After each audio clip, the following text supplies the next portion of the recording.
today more, the real life experience that might help you, because we are studying here, but if we cannot put in a real practice, you have a lot of knowledge, you are gathering all the information of different subjects. When time comes, to implement those, it's very important, how you implement it. So, entrepreneurship is something, it's a process, how you want to become successful, what would you do to become successful. That is most important, okay? So the process is, there is so many factors comes, are willing to take risk. Like a lot of knowledgeable people cannot be successful in real life. And the reason for that, because when times come to recognize that this is project to move forward or to stop, do or not do, there where they get stuck. And when you have a lot of knowledge, sometimes, with a lot of knowledge, but you don't have a guts to do something, like many successful lawyers, they are best lawyers, they have so much knowledge to do things in life, but when time comes to, if you go to ask them, do you like to become an investor or do you like to move forward in this business? They would say, or they will study so much, they will go into details and, some not important factors that you may want to take those risks. Every business has a risk, right? But they are not willing to take their risk because they study so much, because every little thing they think can be a difficult. When I was building a hotel, they talked about Hilton Hotel. I like to really talk about that, okay? But before I talk about that, let me ask you, how many students here in the life they're looking for after you finish your MBA, looking forward to getting the job? How many? Can you raise the hand? That who really want to work? How many students are sitting here that their parents are in business? Can you raise the hand? How many students want to get involved in their parents' business? Can you raise the hand?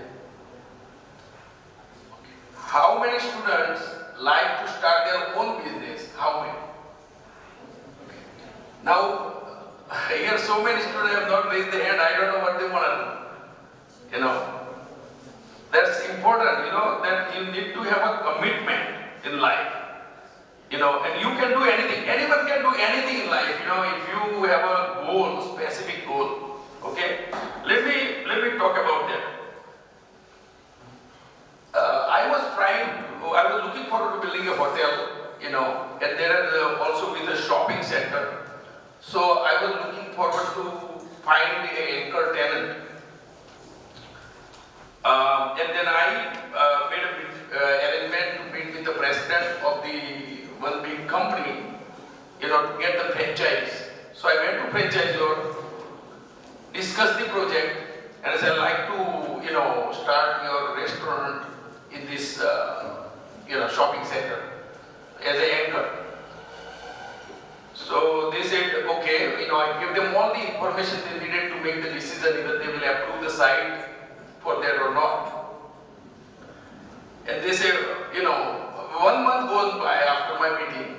I was looking forward to some kind of response from them and I did not see any response. So I called again to the franchisor and I said, Mr. So-and-so, I would like to see you again. He gave me time. I went to see him, discussed the project again, and he said, you know what, Mr. Patel, will send you a letter tomorrow. Project looks good and we'll approve your site. And sure enough, 2 days later, I received the approval. Then a week after, I went to my office and I was looking some trash mail, there was sitting, the pile of mail was there. And I started going through those mails and I find the letter that was already written by the same company. And I opened up the letter and the letter said, and that letter was, actually came week after, but in my office they thought this is not important, so they had pushed out in all other not important mails, And when I read the letter said, sorry Mr. Patel, your land and the location does not meet our criteria, so we are not approving your your site. Understand? Now, what I want to tell you here, let's say if I had actually, if that letter had came in my hand and I have read that letter, what would I have done? I have just say, okay, they said no, and you can't do anything, right? It's gone. However, I did not know about that letter, so I continue making the effort to make a call again and meet with the president, and ultimately he said your location is approved. So what I'm trying to tell you, in life, never take an answer no as a no. If you want to do something and someone says no, and you stop, then you fail. But if you, even someone said no, and you just want to do it, and you continue trying, and you can become successful, So it's a strong willpower, strong desire, burning desire that what you really want to do in life. Okay?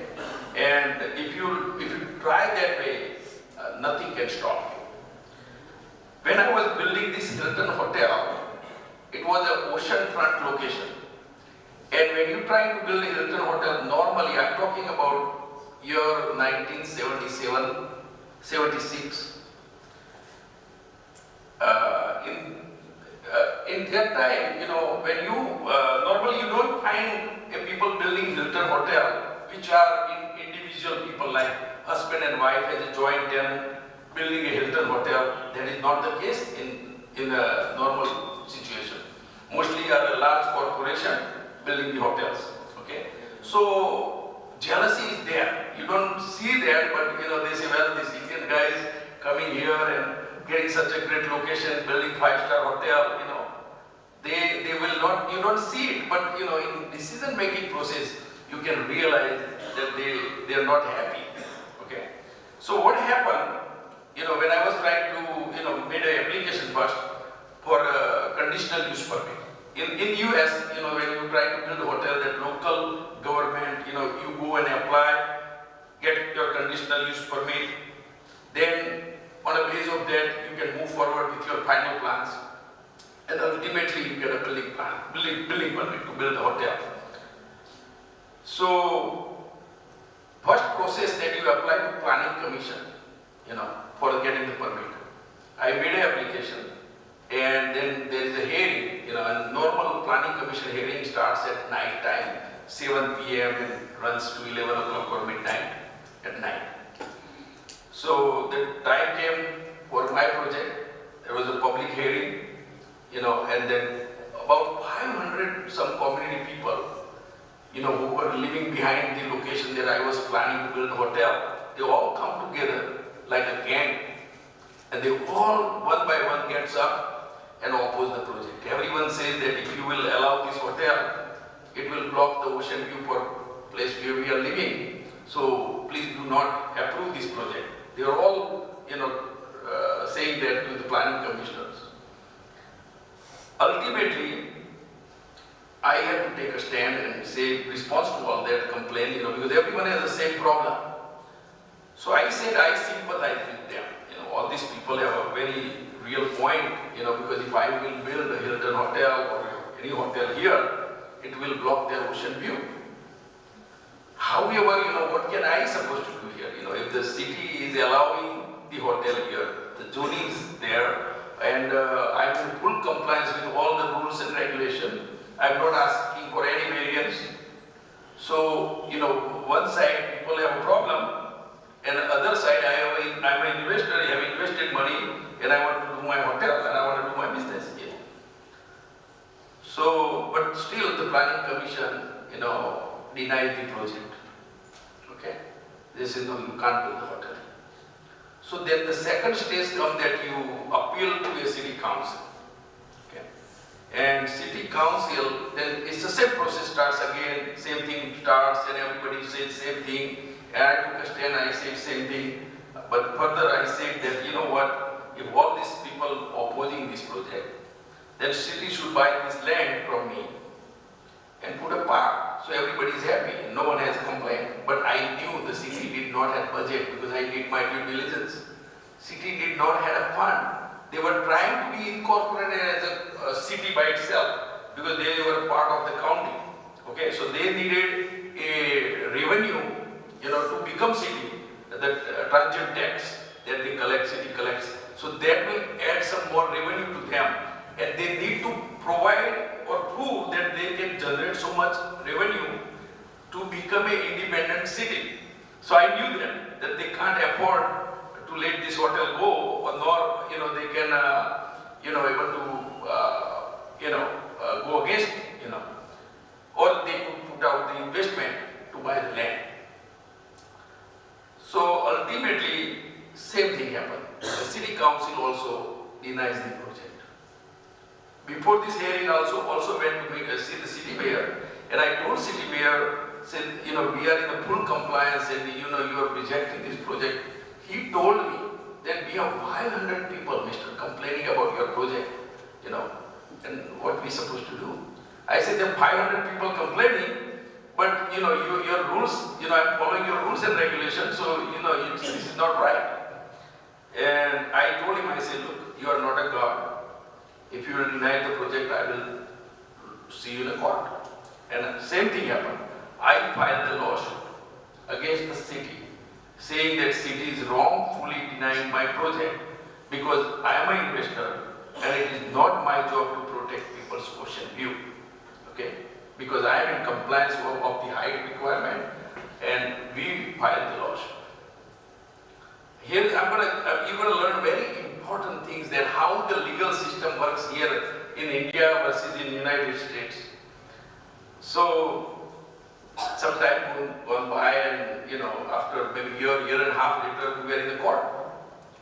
Judge was listening both sides, the lawyers were making their arguments, and after all the arguments are made, the judge said that I am taking this matter under submission. I'll get back to you guys within 30 days with the judgment. 30 days goes by, 35 days goes by. I call my attorney, say, where is the judgment? He said, just be patient, I said, what if this guy, judge continues taking another year and a half, or 6 months, or whatever, what if he don't write judgment? So he said, I asked him, I said, is there anything you can do about it? And he said, yes, but it's not a good thing. I said, what is it? So he said, you have to file a complaint against the judge, saying that judge has not, because when he said something, it's all recorded. Because he said that he is going to give you the judgment in 30 days. So when you file the complaint against the judge, it's all different rules on a different jurisdiction, so wherever you are.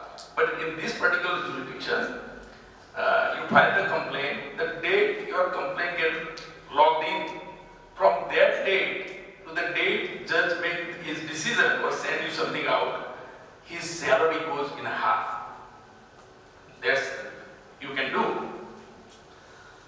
So my attorney said, this is what you can do. So I said, do it. He said, Mr. Patel, are you out of your mind?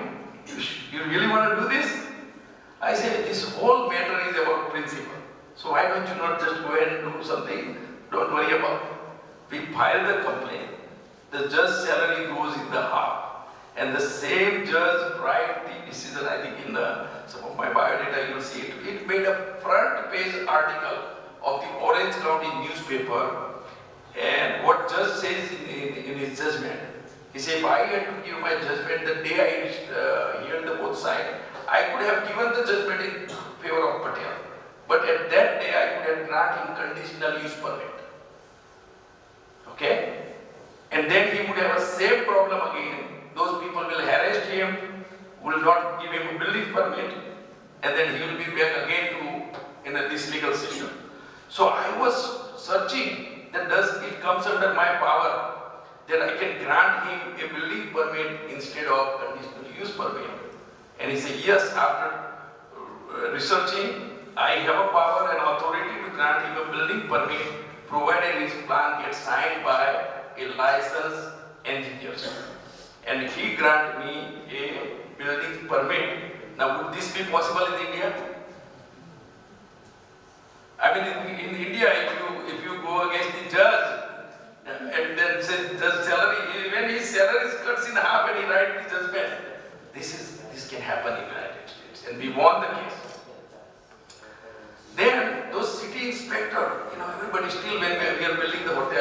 and like that, I got their land for very little money. Normally their land was worth 8 million, but we bought from the excess land from Caltras. So this is another thing, that how you buy.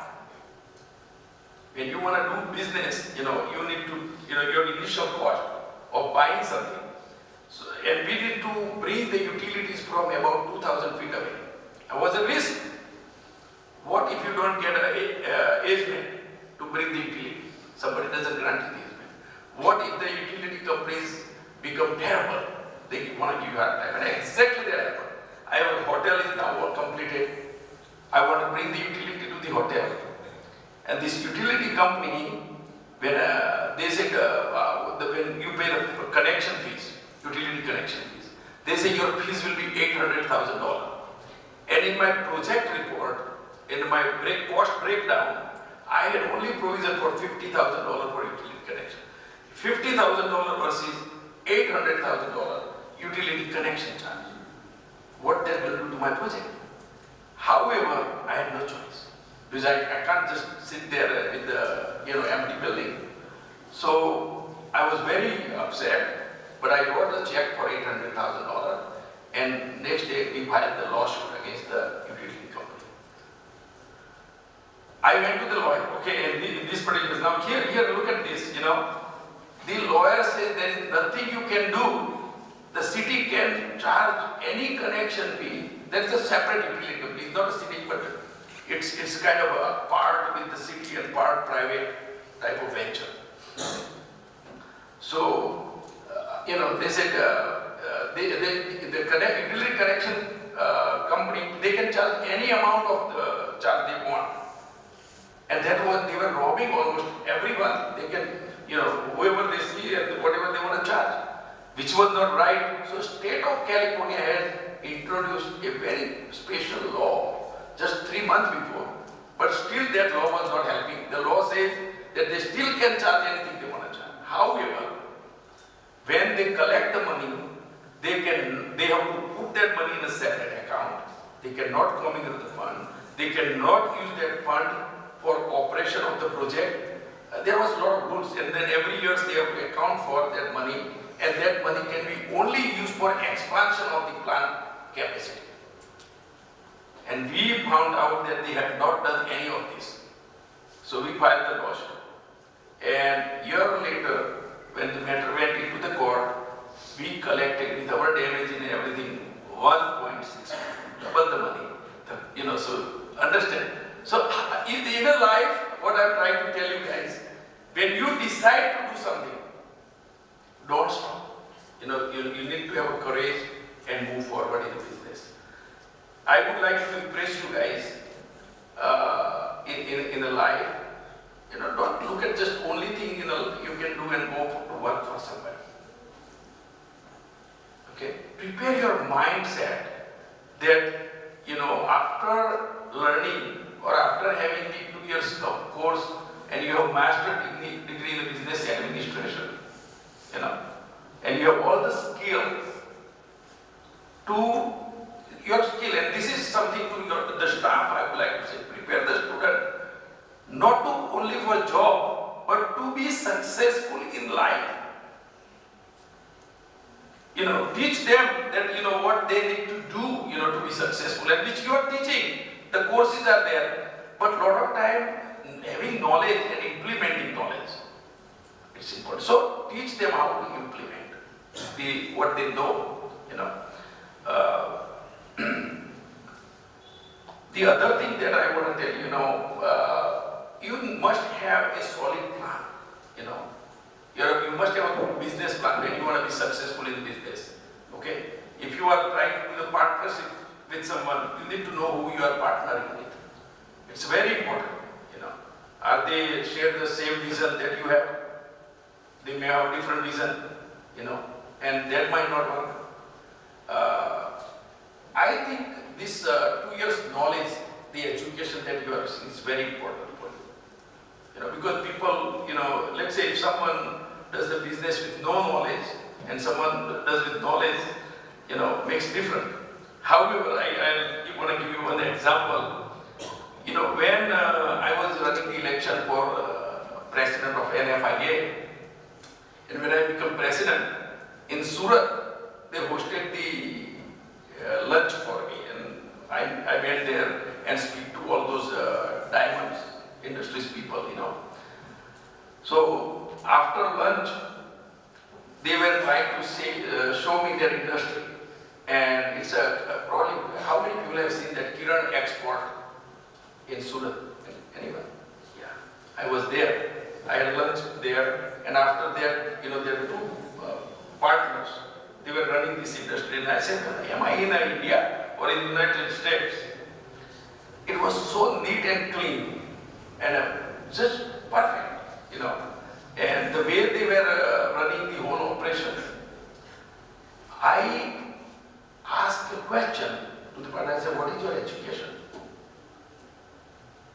So he said, I have only gone to the school and studied only up to 4th grade.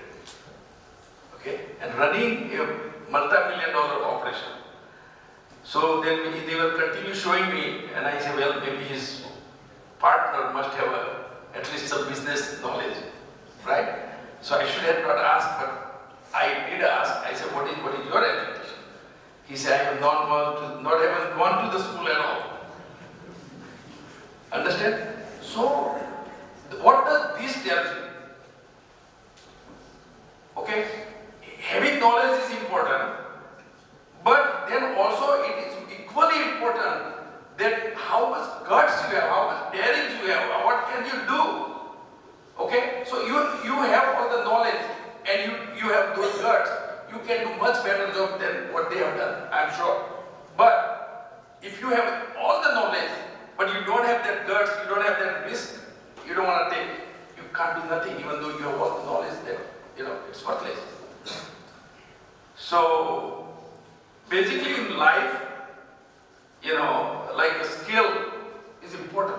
You know, in India, is 65% are now youth, you know, very young nation, you know. And if we don't channelize all this youth, what they can do in their life, you know, basically most of the parents want their kids to become graduate, and then once they graduate in any subject, looking for job, sometimes they don't find job, then they get disappointed, and then they go to a wrong things because it's an energy. You know, if they don't find the right thing, they will definitely do wrong thing in life. So the skill development, you know, is very important, because if you have skill development and a skill development is such that other side is a requirement is there, then you can, you know, a job placement will become very easy. Okay? I tell you an example like South Korea. If you go back to 50 years, South Korea was as poor as India. They created a special position 50 years back of a prime minister. And the prime minister has a special duty of human resources and creating skill development. Okay? So when the prime minister had a special task given and did that, okay, and after 50 years, you know, I mean today their per capita income, I think it's about $33,000 per capita, which is in India probably $1,700-1,800 per year, which you compare to United States is about $53,000 per year per capita. So, you know, you see why we need to be more focused towards skill, okay? And if we can train our students, you know, where they are really trained and not going after actually any particular degree, but if you have really specific skill and there is a needs of skill on the other side, the job placement and getting job is much easier. People who are looking for job, you know. So you learn a special training, you know, especially in a particular subject. You have a best training in that particular given subject, which you can be very useful to one other side, to any corporation, that they need that particular skill, then job placement becomes more easier. Okay. But you know, a lot of time people they get you know, they finish their education looking for jobs, makes application here and there, don't get a job and become very disappointed. I don't think that is the time now. You have to be more aggressive. You don't give up at that time. Now is the test of what you have learned. In the initial stage when you making application, it was nothing. When you find the tough time in your life, when you see now no road you can find, and that's the time you don't give up. मैदान अपने लड़ाई में क्या हथियार छोड़ी देवा, right? तो શું થાય? તમને કોઈ પાડી દે ને, એટલે લડાઈમાં આપણે ગયા છીએ, એટલે હથિયાર કોઈ દિવસ નીચે મૂકી દેવાય નહીં. You should be prepared, always prepared, ready, and the training should be such. Training should be such that can help you in a rough and tough time. Becomes your umbrella. And there also the staff and teachers should prepare the student when everything goes wrong, what they should be doing. Okay? Now, you guys can, maybe the better thing, they can have a question answer session. Maybe I can answer some of the question you have. Would you like that? I tell you, a lot of time, what is important in life. When you try to do the business, of course you want to do a business to make money, right? We all want to make money, okay? But how? Is money is your motive? Or doing good business is your motive? Or money should be a byproduct of your work? Or should that have an angle of a spirituality? If you want to do a business, in America, today I tell you the entire world is agreeing that spirituality is must. Because a lot of times you can make money, but if you are not happy, why you want to make money? Okay, why anybody want to make money in life? Okay, the whole idea of making money to be happy, to become happy, right? And if you are not, after you have all the money that you want and you are not happy, then you have not achieved what you want. So what good it is? So, if you have a spirituality connected with your education, okay, you'll be more happy in life. Because at least you will know what to do with money. Okay?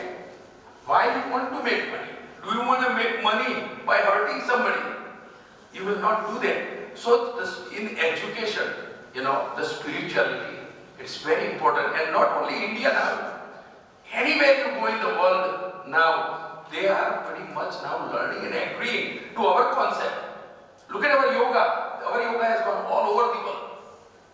Okay?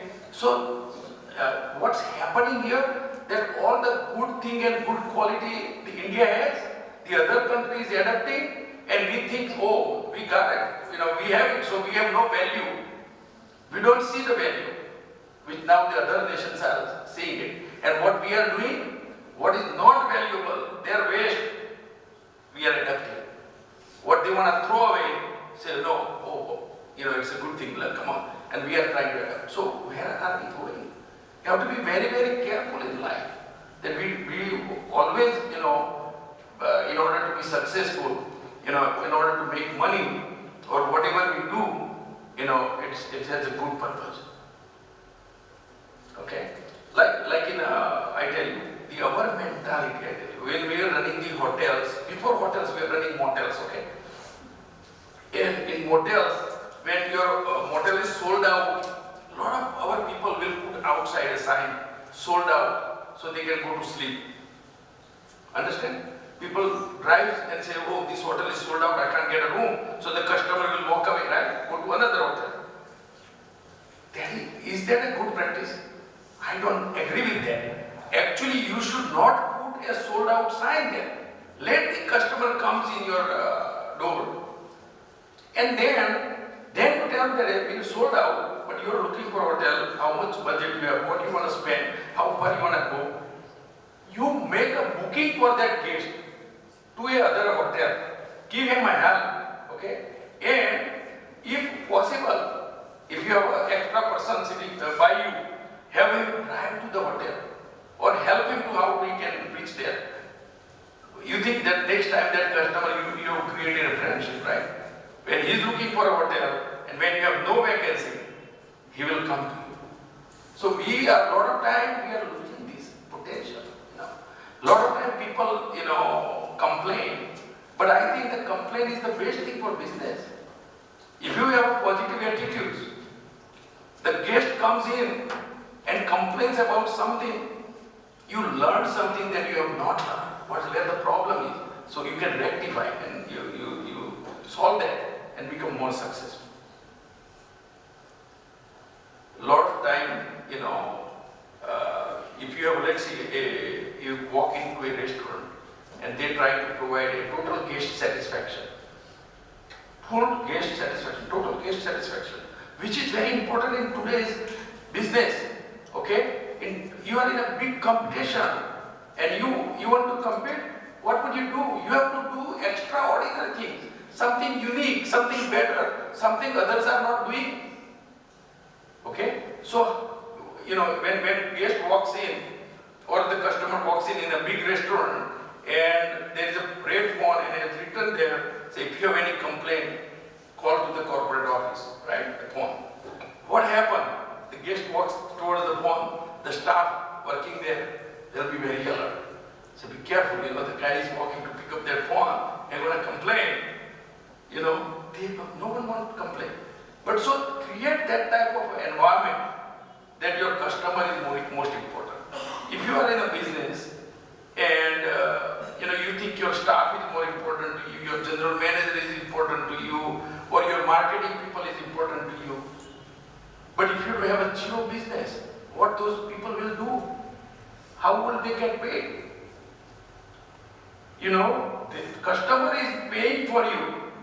So your customer, you working for customer. If any person finds the job in future, and you have an extraordinary skill, extraordinary communication skill, and you impress the boss, and let's say you can get the job. Now you are entered in the company. Okay? And now, if your work, you are always thinking that anything I do, I want to make sure that my boss is happy. You are in the wrong direction. Because ultimately, you will lose it. Because your boss is realize that this guy is worthless. Which your focus should be to make customer happy. He will quickly realize that no, he is on the right track. I don't have customer complaint. He's making customer happy. He will appreciate more. So, in business, in life, wherever you go, you impress the people who are paying for it, who are making the business to go. That's more important in life. Okay. A lot of time, in the early stage, let's say some people, kids here want to do a business after, finish your school, have no money. And I want to tell you something, when I got my first small motel, this is an extraordinary example. I think you all want to know this. I'm a new person there, have very little money, and maybe very little money of mine in some borrowed fund, okay? And I'm out there to buy a motel. I'm reading paper, newspaper. At that time, we didn't have all this stuff that we have now electronically. Where you read a newspaper and find that what's in the market. So I come across a small hotel was for sale. Okay, and this hotel, at that time, I remember correctly. I'm going to have to play with the numbers to remember a little bit. Okay, I think they wanted $200,000 to sell the hotel. This is, I'm talking about 1976. That 200,000 now becomes maybe 4 or 5 million, 6 million. So I made an appointment. Call the seller, and this is another thing for you, lesson to learn here. Anytime you go anywhere to buy or sell, understand the needs of buyer or seller. Make sure if you want to buy something, You make sure that you understand very well what seller wants, what his specific needs.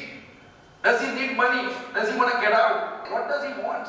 If you know that, what seller wants, or if you are a buyer, I mean, when you are a buyer, you want to make sure what seller wants, and when you are a seller, you always want to make sure what buyer's needs are. Okay? And once you learn, then you have got something in your hands that you can use to negotiate your deal better. Here, I met with the seller and I talked to him a little bit. I realized that he was buying another hotel. He had made a deal. He had put non-refundable deposit, so if he does not close his other deal, he loses money that he has deposited to purchase other property. So when you go, you kind of investigate quickly that what situation the seller is in, so how better you can negotiate. Okay. So this particular property had a $120,000 first mortgage on the hotel, which loan was not estimable. You write numbers a little bit so you understand the picture better. That means if anybody wanted to buy this hotel, the $120,000 first mortgage was not estimable. That means someone who wants to buy this hotel, he must have $200,000 in his pocket. Those only people can buy this hotel, right? So many people looking these scenarios, they walk away. Say, okay, 200,000, we don't have it, so forget it. I didn't have no money, I'm telling you. And I wanted to buy this hotel. And he told me that it's a $200,000 all cash if you want to buy, because I have $120,000 loan that need to be paid off upon sale. So $200,000 cash needed. I'm telling you, my friend, many doctors, Indian doctors, many engineers, Indian engineers, many other people was in competition to buy this property. And here is a new guy has no money and also wanting to buy this property. Okay. So, as I told you, that never take answer no as no in life.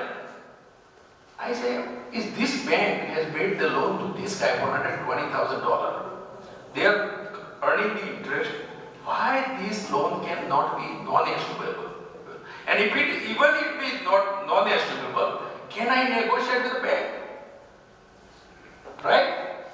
So, first of all, I pick up also same newspaper and I try to find who are the people out in market make second mortgage behind the first mortgage. Okay? So I talk to several people and I say this is $200,000 purchase price. Okay?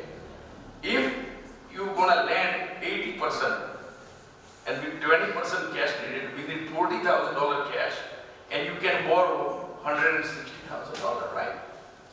So we had $120,000 first mortgage. Someone agreed to lend me $40,000 on top of that. So if I have $120,000 first mortgage secured, suppose, and get a $40,000 second mortgage, I got $160,000.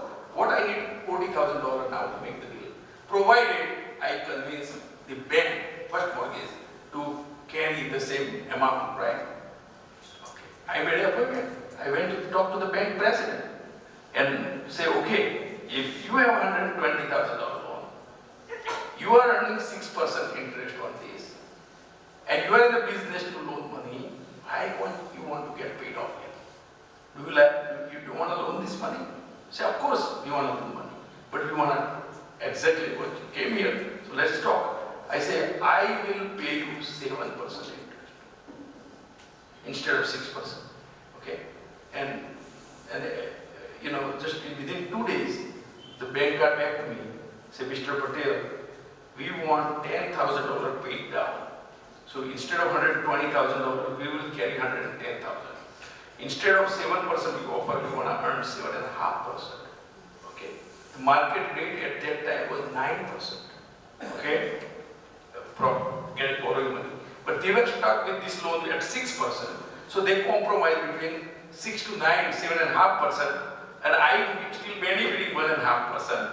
And so I say, yeah, but now I need $50,000 cash, which I didn't have. I had only $20,000, okay?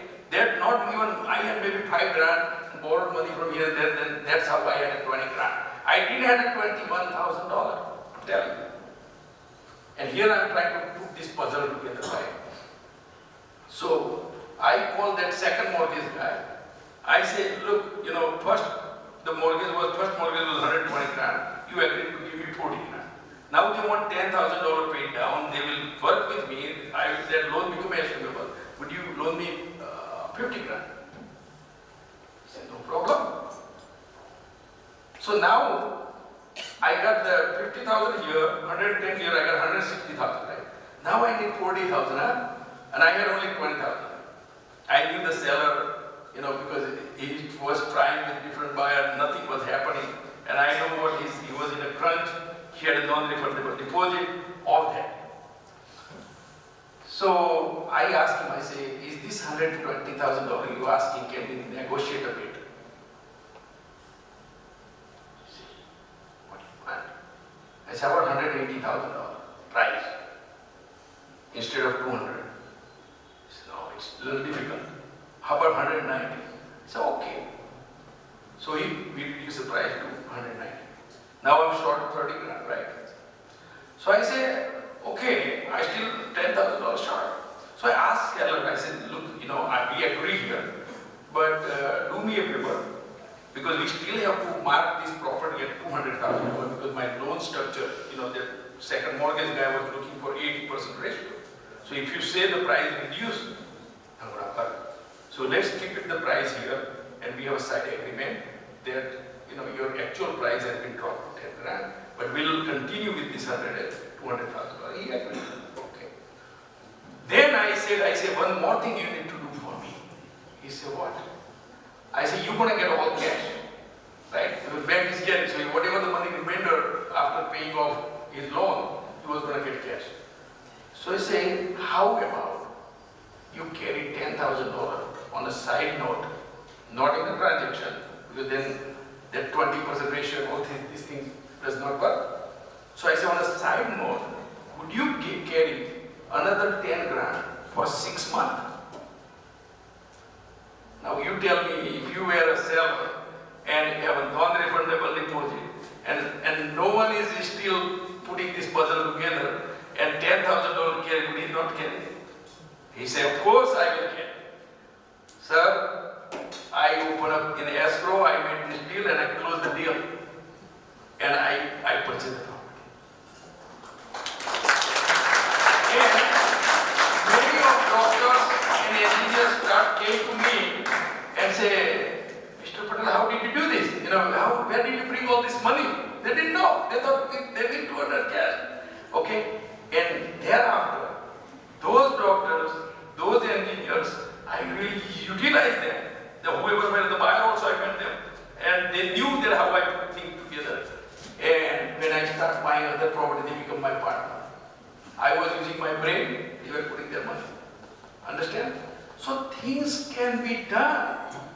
Okay? When I was building hotels in the United States, we had an investor lined up. I had to make a selection that, do I like this person? Do I want to use his money? Do I want to make him partner? That I was the one who was deciding factors. Understand? So you understand your own capacity. You understand your own power. Okay? And I tell you, everyone have a lot of power given inside that you are not using. We are not using the capacity that God has given to us. That is the only problem, that people are not being successful. Really. Okay? You decide that you want to do something, then you find the way that how you can go about it. List your problems, that in order to do this, these are my problems, and then don't think that those are not solvable. Every problem is solvable if you put your mind and energy behind it. You can solve anything. Okay? So today I wanna my lessons to you guys. I see you guys, and I think you all are brilliant. What is the definition of being brilliant? Who is brilliant? The guy who get 100 out of 100